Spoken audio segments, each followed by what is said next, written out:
வணக்கம். உங்கள் திருப்பூர் காளீஸ்வரி பேசுகிறேங்க. நம்ம இப்போ இந்த வீடியோவில் பார்க்க போகிறது 12 ராசிகளுக்கு உண்டான தினப்பலன்கள் செவ்வாய்க்கிழமை பார்க்கலாங்க.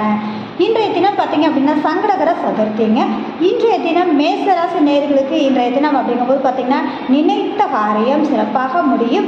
ரிஷபராசி நேயர்களுக்கு இன்றைய தினம் மன மகிழ்வான நாளாக இருக்கும். மிதுனராசி நேயர்களுக்கு இன்றைய தினம் இரட்டிப்பான தனவரவை கொண்டான நாளாக அமையும். கடகராசி நேயர்களுக்கு சிந்தனை செயல்பாடுகள் தெளிவாக இருக்கும். சிம்மராசி நேயர்களுக்கு சுப விரயத்தை காண்பீர்கள். கன்னிராசி நேயர்களுக்கு இன்றைய தினம் லாபகரமான நாளாக இருக்கும். துலாம் ராசி நேயர்களுக்கு இன்றைய தினம் மதிப்பு மரியாதை கூடக்கூடிய நாளாக இருக்கும். அதனோடு விருச்சிக ராசி நேயர்களுக்கு உறவுகளால் மேன்மையுண்டு. தனுசு ராசி நேயர்கள் சற்று நிதானமாக செயல்படுங்கள். மகர ராசி நேயர்களுக்கு இன்றைய தினம் சந்திக்கக்கூடிய நபர்களால் ஆதாயம் உண்டு. கும்பராசி நேயர்களுக்கு இன்றைய தினம் வேலை பளு அதிகரிக்கும். மீனராசி நேயர்களுக்கு இன்றைய தினம் அற்புதமான நாளாக இருக்கும். இந்த வீடியோ பார்க்கக்கூடிய நபர்கள் லைக் பண்ணுங்க, கமெண்ட் பண்ணுங்க, மறக்காம சப்ஸ்கிரைப் பண்ணுங்க. மிக்க நன்றி.